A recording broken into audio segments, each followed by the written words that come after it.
ನಮಸ್ಕಾರ ಸ್ನೇಹಿತರೆ, ನಿಮ್ಗೆ ನೆನಪಿರ್ಬೋದು 2010ರಲ್ಲಿ ಯಡಿಯೂರಪ್ಪನವರಿಗಾದಂತ ಸ್ಥಿತಿನೇ ಈಗ ಸಿದ್ದರಾಮಯ್ಯನವರಿಗೂ ಬಂದಿದೆಯಾ? ಹೆಚ್ಚು ಕಡಿಮೆ ಇಡಿ ಅವರ ಕುಣಿಕೆ ಇನ್ನೇನು ಸಿಬಿಐ ಸಹ ಎಂಟ್ರಿ ಕೊಡುತ್ತೆ ಸಿದ್ದರಾಮಯ್ಯ ಅವರ ಸರ್ಕಾರದಲ್ಲಿ ಆಗಿರ್ತಕ್ಕಂಥ ಹಗರಣಗಳ ವಿಚಾರಣೆ ಮಾಡೋದಿಕ್ಕೆ. ಈಗ ನಿಜಕ್ಕೂ ಸಿದ್ದೂರಿಗೆ ಬಂಧನದ ಭೀತಿ ಕಾಡ್ತಾ ಇದೆಯಾ? ಈ ಎಲ್ಲ ಪ್ರಶ್ನೆಗಳು ಉದ್ಭವ ಆಗೋದು ಯಾಕಪ್ಪ ಅಂದ್ರೆ, ಮೊನ್ನೆ ತಾನೇ ಸಿದ್ದರಾಮಯ್ಯನವರು ರಾಜ್ಯಪಾಲರನ್ನ ಭೇಟಿಯಾಗಿ ಬಂದಿದ್ರು. ಮೂಡ ಹಗರಣ ಮತ್ತು ವಾಲ್ಮೀಕಿ ನಿಗಮದಲ್ಲಿ ಆಗಿರ್ತಕ್ಕಂಥ ಭ್ರಷ್ಟಾಚಾರದ ಬಗ್ಗೆ ಮಾಹಿತಿ ಸಹ ಕೊಟ್ಟಿದ್ರು. ಜುಲೈ 30ನೇ ತಾರೀಕು ಸಿದ್ದರಾಮಯ್ಯನವರು ಉಪಮುಖ್ಯಮಂತ್ರಿ ಡಿ.ಕೆ. ಶಿವಕುಮಾರ್ ಅವರ ಜೊತೆಗೆ ಡೆಲ್ಲಿಗೂ ಸಹ ಹೋಗಿದ್ದಾರೆ, ಹೈಕಮಾಂಡ್ ಸಹ ಭೇಟಿ ಮಾಡಿದ್ದಾರೆ. ಈಗ ಬರ್ತಾ ಇರ್ತಕ್ಕಂಥ ಮಾಹಿತಿ, ರಾಜ್ಯಪಾಲರಿಂದ ಸಿದ್ದು ವಿರುದ್ಧ ದೊಡ್ಡ ಆಕ್ಷನ್ ಗೆ ತಯಾರಿ ಮಾಡಲಾಗ್ತಾ ಇದೆ. ಇದರ ಬೆನ್ನ ಹಿಂದೆನೆ ಈಗ ಸಿದ್ದರಾಮಯ್ಯ ಬಣದ ಶಾಸಕರುಗಳು ಮತ್ತು ಸಚಿವರು ಸಿಡಿದೆದ್ದಿದ್ದಾರೆ. ಸಿದ್ದು ಅವರನ್ನ ಏನಾದ್ರು ಮುಟ್ಟೋದಿಕ್ ಹೋದ್ರೆ ರಾಜ್ಯದಲ್ಲಿ ರಕ್ತ ಕ್ರಾಂತಿ ಆಗತ್ತೆ ಅನ್ನುವಂತಹ ಹೇಳಿಕೆಗಳನ್ನು ಸಹ ಈಗ ನೀಡ್ತಾ ಇದ್ದಾರೆ. ಹಾಗಾದ್ರೆ ನಿಜಕ್ಕೂ ನಡೀತಾ ಇರೋದಾದ್ರೂ ಏನು? ಎಲ್ಲದರ ಬಗ್ಗೆ ಮಾಹಿತಿ ಕೊಡ್ತೀನಿ. ದಯಮಾಡಿ ನಮ್ಮ ಚಾನಲ್ ನ ಸಬ್ಸ್ಕ್ರೈಬ್ ಮಾಡಿ, ಲೈಕ್ ಮಾಡಿ, ಶೇರ್ ಮಾಡಿ. ಸ್ನೇಹಿತರೆ, ನಾನಿಲ್ಲಿ ಯಡಿಯೂರಪ್ಪ ಅವರ ಪ್ರಕರಣನ ಯಾಕಪ್ಪ ನೆನೆಸಿದೆ ಅಂದ್ರೆ, 2010ರಲ್ಲೂ ಸಹ ಇಂತಹದ್ದೇ ಸನ್ನಿವೇಶ ಯಡಿಯೂರಪ್ಪ ಅವರಿಗೆ ಎದುರಾಗಿತ್ತು. ಆಗ ರಾಜ್ಯಪಾಲರಾಗಿದ್ದಂತಹ ಹಂಸರಾಜ ಭಾರದ್ವಾಜರು ಬಿ.ಎಸ್. ಯಡಿಯೂರಪ್ಪ, ಆಗ ಸಿಎಂ ಆಗಿದ್ದ ಬಿ.ಎಸ್. ಯಡಿಯೂರಪ್ಪ ವಿರುದ್ಧ ವಿಚಾರಣೆಗೆ ಅನುಮತಿ ನೀಡಿದ್ರು, ಪ್ರಾಸಿಕ್ಯೂಷನ್ಗೆ ಅನುಮತಿ ಕೊಟ್ಟಿದ್ರು. ಅದು ಆಗ ರಾಜಕೀಯದಲ್ಲಿ ತಲ್ಲಣ ಸೃಷ್ಟಿ ಮಾಡಿತ್ತು. ಜಮೀನು ಭೂಮಿಗೆ ಸಂಬಂಧಪಟ್ಟಂತೆ ಯಡಿಯೂರಪ್ಪನವರು ಸಿಎಂ ಆಗಿದ್ದಾಗ ಕಾನೂನು ಬಾಹಿರ ಡಿನೋಟಿಫಿಕೇಶನ್ ಗಳಾಗಿದ್ದಾವೆ ಅನ್ನೋ ಆರೋಪ ಅವರ ಮೇಲೆ ಕೇಳಿ ಬಂದಿತ್ತು.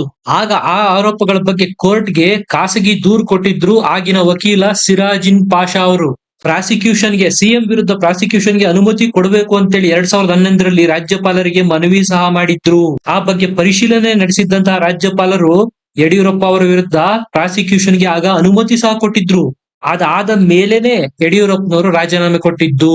ಈಗ ಸಿದ್ದು ಅವರನ್ನು ಸುತ್ತಕೊಂಡಿರ್ತಕ್ಕಂಥ ಮೂಡ ಹಗರಣ ಅವರಿಗೆ ಅಂತಹುದ್ದೇ ಕುತ್ತು ತರ್ತಾ ಇದೆಯಾ?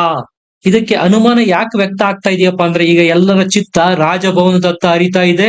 ಮೂಡ ಹಗರಣಕ್ಕೆ ಸಂಬಂಧಪಟ್ಟಂತೆ ಈಗಾಗಲೇ ರಾಜ್ಯಪಾಲರು ವರದಿ ಕೇಳಿದ್ದಾರೆ. ನಿಮಗೆ ನೆನಪಿರಬಹುದು, ನಾವೇ ರಿಪೋರ್ಟ್ ಮಾಡಿದ್ವಿ. ಜುಲೈ 26ನೇ ತಾರೀಕು ಸಾಮಾಜಿಕ ಹೋರಾಟಗಾರರಾಗಿರ್ತಕ್ಕಂಥ ಟಿ.ಜೆ. ಅಬ್ರಾಹಿಂ ಅವರು ರಾಜ್ಯಪಾಲರಿಗೆ ಸುದೀರ್ಘವಾದ ದೂರಿನೊಂದಿಗೆ ಸಿದ್ದರಾಮಯ್ಯ ಅವರ ವಿರುದ್ಧ ಪ್ರಾಸಿಕ್ಯೂಷನ್ಗೆ ಅನುಮತಿ ನೀಡಬೇಕು ಅನ್ನೋ ಪ್ರಸ್ತಾಪನ ಮುಂದಿಟ್ಟಿದ್ರು.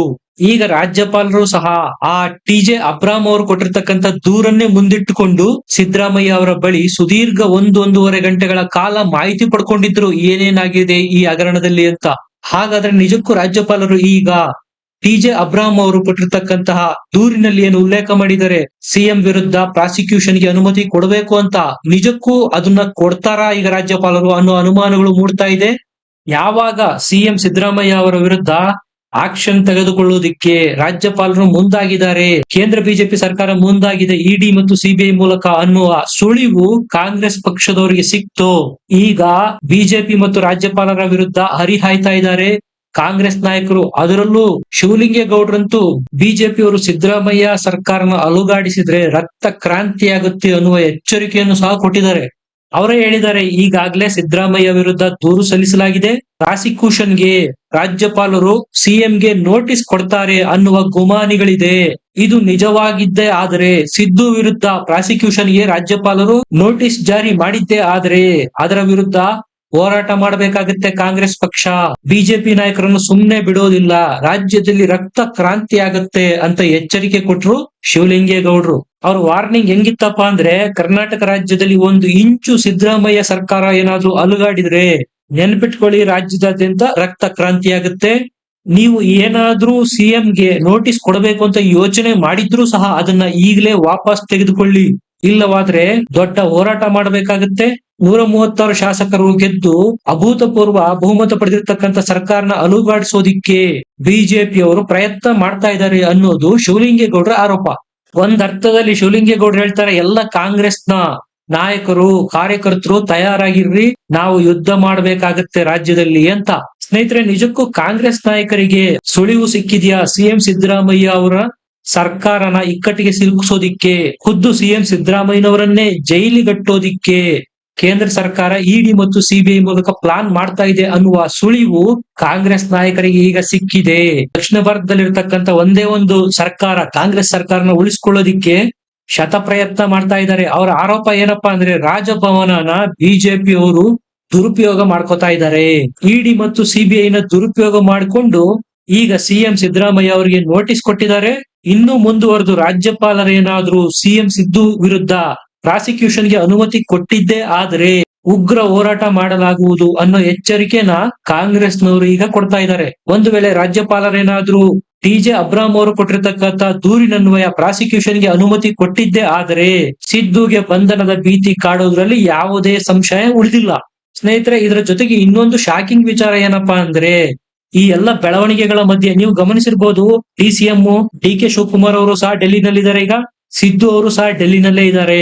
ಅಷ್ಟೇ ಯಾಕೆ, ಇಮ್ಮಿಡಿಯೇಟ್ ಬನ್ನಿ ಡೆಲ್ಲಿಗೆ ಅಂತೇಳಿ ವಿಜಯೇಂದ್ರ ಅವರನ್ನು ಸಹ ಹೈಕಮಾಂಡ್ ಪುಲಾವ್ ಕೊಟ್ಟು ಡೆಲ್ಲಿಗೆ ಕರ್ಸ್ಕೊಂಡಿದೆ. ಈ ಎಲ್ಲ ಬೆಳವಣಿಗೆಗಳ ಮಧ್ಯೆ ಡಿ.ಸಿ.ಎಂ ಡಿ.ಕೆ. ಶಿವಕುಮಾರ್ ಅವರು ಒಬ್ಬಂಟಿಯಾಗಿ ಪ್ರಧಾನಿ ಮೋದಿ ಅವರನ್ನ ಭೇಟಿ ಮಾಡಿ ಮಾತುಕತೆ ನಡೆಸಿರೋದು ಕುತೂಹಲಕ್ಕೆ ಕಾರಣ ಆಗ್ತಾ ಇದೆ. ಸ್ನೇಹಿತರೆ, ನೀವು ಲಿಂಕ್ ಮಾಡ್ಬೋದು ಇದನ್ನ. ಈಗ ಲೋಕಸಭೆಯಲ್ಲಿ ಬಿಜೆಪಿ ವಿರುದ್ಧ ರಾಹುಲ್ ಗಾಂಧಿ ಅವರು ವಾಗ್ದಾಳಿ ನಡೆಸ್ತಾ ಇದ್ದಾರೆ. ಅವರ ವೇಗಕ್ಕೆ ಹೇಗಾದ್ರೂ ಮಾಡಿ ಕಡಿವಾಣ ಹಾಕ್ಲೇಬೇಕು ಅಂತ ಈಗ ಬಿಜೆಪಿ ಸಹ ನಿರ್ಧಾರ ಮಾಡಿದೆ. ನಿರ್ಮಲಾ ಸೀತಾರಾಮನ್ ಅವರು ಬಜೆಟ್ ಮೇಲಿನ ಅಧಿವೇಶನದಲ್ಲಿ ಚರ್ಚೆ ಮಾಡ್ತಾ ಅವ್ರು ಎತ್ಕೊಂಡಿದ್ದು ಕಾಂಗ್ರೆಸ್ನ ಕರ್ನಾಟಕದಲ್ಲಿ ಆಗಿರ್ತಕ್ಕಂಥ ಮೂಡ ಹಗರಣ ಮತ್ತು ವಾಲ್ಮೀಕಿ ನಿಗಮದಲ್ಲಿ ಆಗಿರ್ತಕ್ಕಂಥ 187 ಕೋಟಿ ರೂಪಾಯಿ ಹಗರಣನ ಇದನ್ನ ಎತ್ಕೊಂಡು ಅವರು ಪ್ರಸ್ತಾಪ ಮಾಡಿ ಸಿದ್ದರಾಮಯ್ಯ ಅವರ ಹೆಸರನ್ನು ಕೋಟ್ ಮಾಡಿ ಹೇಳ್ತಾರೆ.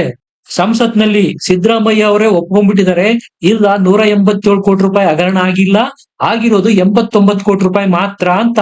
ಆ ಮೂಲಕ ಬಿಜೆಪಿ ಅವರು ಕಾಂಗ್ರೆಸ್ಗೆ ಟಕ್ಕರ್ ಕೊಡೋದಿಕ್ಕೆ ಬೇಕಾಗಿರ್ತಕ್ಕಂಥ ಎಲ್ಲ ವ್ಯವಸ್ಥೆಗಳನ್ನು ಮಾಡ್ಕೊಂಡಿದ್ದಾರೆ. ಅದು ಸಿದ್ದೂರನ್ನು ಕಾನೂನಿನ ಕುಣಿಕೆಗೆ ಒಡ್ಡುವ ಮೂಲಕ. ಸ್ನೇಹಿತರೆ, ನಾನೀಗಾಗ್ಲೇ ಹೇಳ್ದೆ, ಇಡಿ ಅವರು ಇದುವರೆಗೆ ರಾಜ್ಯಪಾಲರನ್ನು ಭೇಟಿ ಮಾಡಿಲ್ಲ. ವಾಲ್ಮೀಕಿ ನಿಗಮದ ಕೇಸ್ ನಲ್ಲಿ ಇಂಟರ್ಫಿಯರ್ ಆಗೋದಿಕ್ಕೆ ಅಂದ್ರೆ ಪ್ರಾಸಿಕ್ಯೂಷನ್ಗೆ ಅನುಮತಿ ಕೊಡಿ ಅಂತ ಇಡಿ ಅವರು ಇದುವರೆಗೂ ರಾಜ್ಯಪಾಲರನ್ನು ಭೇಟಿ ಮಾಡಿ ಪ್ರಸ್ತಾಪ ಸಲ್ಲಿಸಿಲ್ಲ. ಆದ್ರೆ ಈಗ ಬರ್ತಾ ಇರ್ತಕ್ಕಂಥ ಮಾಹಿತಿಗಳೇನಪ್ಪಾ ಅಂದ್ರೆ ಇಡಿ ಸಹ ಸಿದ್ದು ವಿರುದ್ಧ ಪ್ರಾಸಿಕ್ಯೂಷನ್ಗೆ ರಾಜ್ಯಪಾಲರ ಬಳಿ ಅನುಮತಿ ಕೇಳೋದಿಕ್ಕೆ ತಯಾರಿ ಮಾಡ್ತಾ ಇದೆ. ಇದು ನಿಜಾನೇ ಆಗಿದ್ರೆ 2010-11ರಲ್ಲಿ ಯಡಿಯೂರಪ್ಪನವರಿಗೆ ಏನಾಯ್ತು ಜೈಲುವಾಸ, ಅದೇ ರೀತಿ ಸಿದ್ದರಾಮಯ್ಯನವರಿಗೂ ಆದರೆ ಯಾವುದೇ ಆಶ್ಚರ್ಯ ಇಲ್ಲ.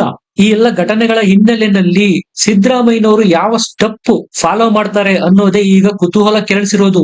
ಇಡಿ ಮತ್ತು ಸಿಬಿಐ ನಿಂದ ಬಚಾವಾಗೋದಕ್ಕೆ ದಾರಿ ಹುಡುಕ್ತಾ ಇದ್ದಾರೆ ಈಗ ಸಿದ್ದರಾಮಯ್ಯನವರು. ರಾಜ್ಯದ ಎಲ್ಲ ನಾಯಕರು ಈಗ ಡೆಲ್ಲಿನಲ್ಲಿದ್ದಾರೆ. ಕುಮಾರಸ್ವಾಮಿ ಅವರು, ವಿಜಯೇಂದ್ರ ಅವರು, ಡಿ.ಸಿ.ಎಂ ಶಿವಕುಮಾರ್ ಅವರು, ಖುದ್ದು ರಾಜ್ಯಪಾಲರು ಸಹ ಈಗ ಡೆಲ್ಲಿನಲ್ಲಿದ್ದಾರೆ. ಈ ಎಲ್ಲ ಡಾಟ್ಸ್ ನ ನೀವು ಕನೆಕ್ಟ್ ಮಾಡ್ತಾ ಹೋದ್ರೆ ಸ್ಪಷ್ಟ ಆಗುತ್ತೆ, ಸಿದ್ದು ವಿರುದ್ಧ ದೊಡ್ಡದಾದ ಹೋರಾಟ ಮಾಡೋದಿಕ್ಕೆ ಬಿಜೆಪಿ ನಿರ್ಧಾರ ಮಾಡಿದೆ. ಅದನ್ನು ರಾಜ್ಯಪಾಲರ ಮೂಲಕ ಕಾರ್ಯಗತಗೊಳಿಸೋದಿಕ್ಕೆ ಬೇಕಾದ ಎಲ್ಲ ಸಿದ್ಧತೆಗಳನ್ನು ಬಿಜೆಪಿ ಮಾಡ್ಕೊಂಡಿದೆ. ಇದರ ಸುಳಿವು ಸಿಕ್ಕೇ ಶಿವಲಿಂಗೇಗೌಡರು ಪತ್ರಿಕಾಗೋಷ್ಠಿ ಮಾಡಿ ಹರಿಹಾಯ್ದಿರೋದು. ರಾಜ್ಯದಲ್ಲಿ ರಕ್ತ ಕ್ರಾಂತಿಯಾಗುತ್ತೆ ಅನ್ನುವಂತಹ ಎಚ್ಚರಿಕೆಯನ್ನು ಶಿವಲಿಂಗೇಗೌಡರ ಮೂಲಕ ಕಾಂಗ್ರೆಸ್ ಪಕ್ಷ ರವಾನಿಸಿದೆ. ಇದರ ಬಗ್ಗೆ ಮುಂದೆ ಅಪ್ಡೇಟ್ಸ್ ಸಹ ಕೊಡ್ತಾ ಇರ್ತೀನಿ. ಲೈಕ್ ಮಾಡಿ, ಶೇರ್ ಮಾಡಿ, ಕಮೆಂಟ್ ಮಾಡಿ ಮತ್ತು ನಮ್ಮ ಚಾನೆಲ್ ನ ಸಬ್ಸ್ಕ್ರೈಬ್ ಮಾಡಿ. ಮತ್ತೆ ಸಿಗೋಣ. ನಮಸ್ಕಾರ.